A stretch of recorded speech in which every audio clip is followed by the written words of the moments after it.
नमस्कार। Subedar major on lieutenant S Sukumar, veteran corps of signals, secretary ex serviceman welfare association Aruppukottai, secretary general Tamil Nadu ex services league. 8 CPC points हमने 15 points Tamil Nadu ex services league से भेजा है। इसमें first 4 points के बारे में हमने 2 वीडियो रिलीज़ किया है। वो है मॉडिफाइड अश्योर कैरियर प्रोग्रेशन और डबल इंक्रीमेंट एंड प्रमोशन, इसका बारे में एक वीडियो। दूसरा है enhanced rate of family pensions and additional pension for over age pensioner, इसके बारे में था। अब इसी वीडियो में हमने ऑनरी फाइनेंशियल बेनिफिट्स और जेसी ओवर फाइल पे एंड पेंशन का अनॉमलीज है। अभी इसका बारे में डिटेल से हमने ये रखा है पॉइंट्स।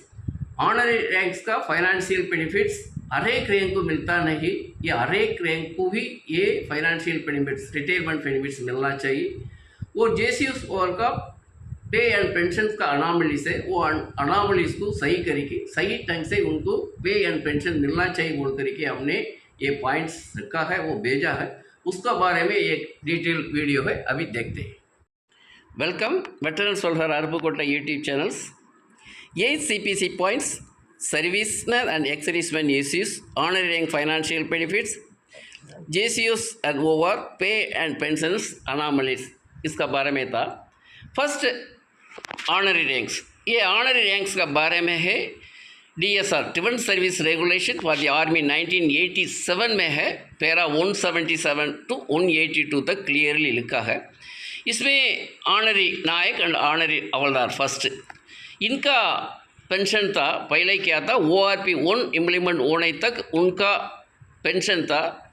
ऑनरी नायक से 1 रुपया कम मिलता था, ऑनरी हवलदार से 1 रुपया कम था। लेकिन ORP 1 से क्या हो गया, ऑनरी नायक का पेंशन उनको कम करके सिपाही के साथ इक्वल कर दिया। ऑनरी हवलदार का पेंशन था नायक के साथ इक्वल कर दिया। बाद में ये ऑनरी नायक सुबेदार का 1 अक्टूबर 1991 से ₹100 हवलदार से ज़्यादा मिलता था, वो डिफरेंस। इसका मतलब हवलदार का पेंशन ₹1000 होगा तो ऑनरी नायक सुबेदार का 1100, इसका मतलब 10% इंक्रीज था उसी माफी। लेकिन अब क्या है, ORP 3 में है, एक 24 ईयर्स सर्विस हवलदार रैंक का, उनका वही ग्रुप का है 24,763। ऑनरी नायक सुबेदार का सेम लेंथ ऑफ सर्विस 25,738, इसका डिफरेंस है सिर्फ 975। इसका मतलब पहले 10% इंक्रीज होता था, वो सिर्फ ₹100 था, लेकिन ईयर 1991 था। अब है 2024, इनका वेरिएशन था 975, सिर्फ 4% था। लेकिन 1 जनवरी 2006 का बाद रिटायर्ड हुआ है, ये honorary naik, honorary havildar and honorary naiks का इफेक्ट नहीं पड़ता, क्योंकि एलिजिबल ये NCOs का, ये सिपाही टू हवलदार का, उनको ACP MACP ग्रेड मिल जाता है। इसी कारण से उनको उसी रैंक के अनुसार उनको पेंशन पे एंड पेंशन मिल जाता है, कोई इफेक्ट नहीं होता। लेकिन 1 जनवरी 2006 का पहले रिटायर्ड हुआ है, उनको MACP एप्लीकेबल नहीं है, लेकिन उनको ऑनरी रैंक मिला है। इसी कारण से उनको ये ऑनरी रैंक का फाइनेंशियल बेनिफिट कंटिन्यू मिलना चाहिए बोल करके हमने रखा है। फिर भी इसी में हमने फर्स्ट फाइन रखा है 8 CPC पॉइंट्स में, मॉडिफाइड अश्योर कैरियर प्रोग्रेशन, कभी भी रिटायर होने से में भी उनको भी ये MACP मिलना चाहिए। ऐसा 1 जनवरी 2006 का पहले रिटायर हुआ है, उनको भी ये 8 CPC में कंसिडर करके उनको एक्सेप्ट कर दिया तो ये प्रॉब्लम सॉल्व हो जाएगा। इसलिए हमने ये पॉइंट रखा है। फर्स्ट पॉइंट्स रखा है MACP सबको मिलना चाहिए 1 जनवरी 2006 का पहले रिटायर हुआ उनको भी। इस साथ में हमने ऑनरी रैंक का रखा है। बाय द वे वो एक्सेप्ट नहीं किया होता, एटलीस्ट ऑनरी रैंक का उनका पहले मिलता था, वो उसी माविक उनको ये मिलना चाहिए बोल करके पॉइंट था। नेक्स्ट है honorary subedar major, honorary lieutenant, honorary captain. ये रैंक का बारे में ही DSR में क्लियर लिखा है, एलिजिबल JCOs को है ये ऑनरी रैंक मिलता है। ये JCO से प्रमोशन का उनका एलिजिबल होगा, लेकिन वैकेंसी नहीं होने के कारण से वो रिटायरमेंट हो जाता है, इसलिए उनका ऑनरी रैंक देते हैं, लेकिन उनका कोई बेनिफिट नहीं है, रिटायरमेंट बेनिफिट नहीं। इसलिए हमने ये पॉइंट्स रखा है। अभी पहले भी ये रखा था 5th CPC में एक पार्लियामेंट क्वेश्चन था, उसमें 15 मार्च 2001 में उसी समय पर देन डिफेंस मिनिस्टर था श्री जॉर्ज फर्नांडिस, उन्होंने ये रिप्लाई दिया था, उसको गवर्नमेंट का तरफ से वो कंसिडर किया था, उसी पॉइंट्स को रिकमेंड करके उन्होंने इसमें भी भेजा था 5th CPC में 5th, लेकिन उसमें एक्सेप्ट नहीं किया था। उसी मुताबिक 6th CPC में भी ये पॉइंट था, उसमें लिखा था para number 6.9 to 6.11 at page number 70 में, लेकिन उसको CPC में है उन्होंने कंसिडर नहीं किया, एक्सेप्ट नहीं किया। इस 7th CPC में इसका बारे में कुछ ये नहीं था, इसलिए हमने 8th CPC में ये पॉइंट रखा है, क्योंकि गवर्नमेंट ऑलरेडी इसी पॉइंट को 5th CPC 6th CPC में रखा था, कंसिडर भी किया था। इसलिए हमारा मांग यह है कि अभी भी वो पॉइंट्स को 8th CPC में गवर्नमेंट रिकमेंड करना चाहिए। रिकमेंड करके ये honorary rank, honorary Subedar major, honorary lieutenant captain after retirement मिलता है, उनको भी financial benefits at par with the उनको पहले मिला है, उसी रैंक का साथ ये मिलना चाहिए, ये बोल करके हमने ये पॉइंट रखा है। नेक्स्ट है pay and pension of honorary commission officers. इसमें क्या था, till 5th CPC honorary lieutenant honorary captain का फिक्स्ड पे एंड पेंशन था irrespective of length of service. उसमें कारण से ऑनरी लेफ्टिनेंट का पे एंड पेंशन अलग अलग होता था, हर एक को एक ही माफिक मिलता था उसका। अभी क्या है, अभी देखा तो ORP में 3 में है, अभी सर्विसेज लेंथ ऑफ सर्विस के अनुसार उनको मिलता है। अभी ऑनरी लेफ्टिनेंट को भी एक ही पेंशन होगा, ऑनरी कैप्टन को एक ही पेंशन होगा, इसलिए उन लोग ये डिमांड रखा है, ये ऑनरी लेफ्टिनेंट को से ऑनरी कैप्टन को मिला है, उनका एटलीस्ट पेंशन होना चाहिए। ये कब होगा, ये ऑनरी लेफ्टिनेंट ऑनरी कैप्टन का वो फिक्स्ड पे एंड पेंशन होने से में ऐसा होगा बोल करके ये पॉइंट रखा है। नेक्स्ट 6th CPC, इसी में है ऑनरी पे में हवलदार ACP 1 से लेकर के ऑनरी कैप्टन तक। 7th CPC में क्या है, ये ORP 1 का वो मल्टीपल फैक्टर इसमें कंसिडर नहीं किया था। 1 जुलाई 2014 में ORP 1 इम्प्लीमेंट हुआ था, उसका उसी के कारण से ये 1 जुलाई 2014 का पहले रिटायर हुआ है, उनका पेंशन ज़्यादा है। 1 जनवरी 2016 का बाद रिटायर हुआ है, क्योंकि ORP 1 का ये फार्मूला 7th CPC में वो टेकन एंड अकाउंट नहीं किया है, इसलिए हवलदार ACP 1 से लेकर के ऑनरी कैप्टन तक उनका पे कम है, इसलिए रिटायरमेंट होते वक्त उनका पेंशन भी कम है। मेनली 6th CPC में क्या है, एक हवलदार से नायब सूबेदार बनेगा तो उनके ग्रेड पे मिलता था, ग्रेड पे के साथ उनका एक इंक्रीमेंट था। हवलदार का ग्रेड पे था 2800, नायब सूबेदार का था 4200। इसका मतलब ये ग्रेड पे का डिफरेंस है 1400। एक इंक्रीमेंट भी मिलता था, इंक्रीमेंट का साथ उनको मिल जाता था 1900 इंक्रीज। उसका बाद उनका क्लासिफिकेशन पे JCO बन जाता तो उसका 300 रुपीज़ वो क्लास 1 का माइनस हो जाता है, इसलिए उनका 1600 रुपीज़ उसको डायरेक्ट इंक्रीज मिलता था। हवलदार से नायब सूबेदार बनता तो प्रमोट होता तो। लेकिन अभी क्या है, सिर्फ 525 रुपीज़ मिलता है। ऐसा है कि उनका एक ही ग्रेड पे नहीं है, इसी कारण से एक ही इंक्रीमेंट मिलता है, वो भी 1200 रुपीज़ मिलेगा, उसमें 675 रुपीज़ क्लासिफिकेशन पे माइनस हो जाता है, इसलिए 525 रुपीज़ मिलता है।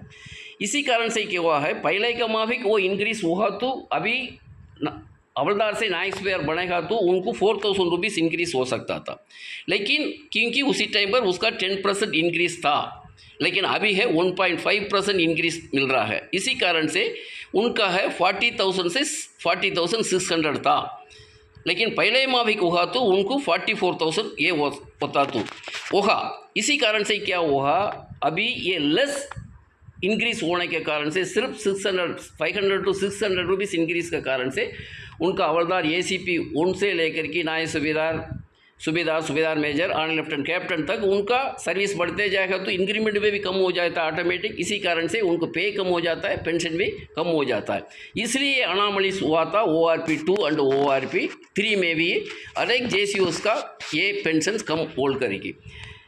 नेक्स्ट है एक इम्पॉर्टेंटली एक सूबेदार मेजर वही ग्रुप JCO है, सूबेदार मेजर 32 ईयर्स सर्विस है, उनका पेंशन है 30 ईयर्स सिपाही से कम है। ये 30 ईयर्स मतलब सर्विस मतलब आर्मी में 15 साल सिपाही में करते हैं, बाद में क्या हुआ है इसमें वो रिटायर होकर के DS में ज्वाइन होता है, उसमें भी 15 साल, इसका मतलब उनको टोटल क्वालिफाइंग ईयर्स 30 ईयर्स। सूबेदार मेजर का 32 ईयर्स वही ग्रुप, ये सिपाही 30 ईयर्स डीएससी और आर्मी का मिला करके ये ORP 1 तक एक सूबेदार मेजर का पेंशन था 235 रुपीज़ ज़्यादा था, लेकिन ORP 1 हुआ है उसका 40 रुपीज़ वो सिपाही से सूबेदार मेजर का कम हुआ है। वो नेक्स्ट है 7th CPC हुआ है, उसमें 1 जनवरी 2016 से 104 रुपीज़ कम हुआ सूबेदार मेजर का पेंशन। ORP 2 में हुआ है 4007 रुपीज़ कम हुआ है वो सिपाही से सूबेदार मेजर का, लेकिन ORP 3 में 4850 रुपीज़ उनका कम है। सूबेदार मेजर वही ग्रुप 32 ईयर्स, लेकिन सिपाही 30 ईयर्स का से इनका कम है, लेकिन इनका 53% अभी DR उसको मिलेगा तो अबाउट 10,000 रुपीज़ 30 ईयर्स सिपाही से 32 ईयर्स सूबेदार मेजर का पेन कमीशन ले रहे हैं। ये क्योंकि यूनिट में तो हम सूबेदार मेजर का अच्छा रैंक है, लास्ट रैंक है, एक JCS OR में हाईएस्ट रैंक है सूबेदार मेजर का है, लेकिन उनका पेंशन एक सिपाही से 30 ईयर्स सिपाही से 32 ईयर्स सूबेदार मेजर का पेंशन कम होगा तो बहुत उनका एक दुख होता है। अभी कोई सिपाही 30 ईयर्स का सिपाही सामने आता तो 32 ईयर्स का सूबेदार मेजर का उनका पेंशन पूछेगा तो 10,000 रुपीज़ कम होगा तो उनको बहुत दुख होता है। इसलिए हमने एक पॉइंट रखा है, ये सूबेदार मेजर का पेंशन एटलीस्ट वो सिपाही 30 ईयर्स सर्विस करते हैं और आर्मी और DSC के मिल करके उनसे एटलीस्ट ज़्यादा होना चाहिए, लेकिन उनका पेंशन में पे में कुछ कम नहीं करना चाहिए, वही तो होना चाहिए। लेकिन सूबेदार मेजर का पे एंड पेंशन बढ़ने से में ये अनोमलीज दूर हो सकता है। अभी JCOs बनते हैं, उनको गवर्नमेंट एक्सेप्ट कर दिया, उनको क्लास 2 गेजेटेड ऑफिसर बोल करके, इसलिए उनको पे में भी कुछ फ़र्क होना चाहिए। इसी कारण से हमने रखा है उनका पे लेवल एक्सिस्टिंग पे लेवल से उनको रिवीज्ड पे लेवल 6 से नायब सूबेदार का 7 करना चाहिए, सूबेदार का 7 to 8, सूबेदार मेजर का 8 to 10, क्योंकि since Subedar major rank is pinnacle in a jawan's career and also being a special rank in a unit, it is necessary to place them in pay level 10 if the existing pay matrix system is continued. अभी ये हर एक CPC में क्या है, पहले था grade pay level 6th CPC में था, अभी 7th CPC में क्या है पे मैट्रिक्स आ गया, अभी 8th CPC में क्या होगा पता नहीं, कोई फार्मूला मल्टीपल फैक्टर लिख के आ रहे हैं और क्या कर रहे हैं इसमें पता नहीं। ये पे मैट्रिक्स लेवल होगा तो हमने ये JCOs का इसी पे लेवल हमने मांगा है, नायब सूबेदार का 7, सूबेदार का 8, सूबेदार मेजर का 10। इसी कारण से क्या हुआ है, ये JCOs का पे कम है, पेंशन कम है, या अनोमलीज दूर होगा, इसी कारण से ये हमने ये पॉइंट ये रखा है। ये था पॉइंट्स। नेक्स्ट वीडियो है हमारा higher rank pension not less than lower rank. एक लोअर रैंक पेंशन से हायर रैंक का पेंशन कम नहीं होना चाहिए। बेनिफिट्स ऑफ वही ग्रुप और फॉर एक्स ग्रुप का क्या बेनिफिट है, उसमें अभी वही ग्रुप का भी कुछ ना कुछ बेनिफिट्स मिलना चाहिए, इसका डिटेल्स हमने दिया है। नेक्स्ट एक्स ग्रुप पे technical and non technical pre and post 1 जनवरी 2016 एक अनामली है। 1 जनवरी 2016 का पहले रिटायर हुआ उनको 16 का बाद रिटायर हुआ उनका सेम नहीं मिलता है, वो मिलना चाहिए बोल करके हमने डिटेल से एक नेक्स्ट वीडियो में ये 3 पॉइंट के बारे में आप बताएंगे। ये वीडियो था ऑनररी रैंक्स का, ये हर एक ऑनररी रैंक्स का फाइनेंशियल बेनिफिट्स आफ्टर रिटायरमेंट मिलना चाहिए। उसी में अभी JCOs एंड OR उनका पे का अनोमलीज था, वो अनोमलीज को सही ढंग से दूर करके उनको भी पे में कुछ ना कुछ उसको इंक्रीज़ करके उनका पे अनोमलीज को दूर करके सही ढंग से उनको पे मिलना चाहिए बोल करके हमने ये डिटेल से ये पॉइंट्स भेजा है। अभी हर एक को ये अवेयरनेस क्रिएट करने के लिए हमने ये वीडियो डाला है। अब तक ये वीडियो देखा है, सुना है, अब सबको थैंक यू, जय हिंद।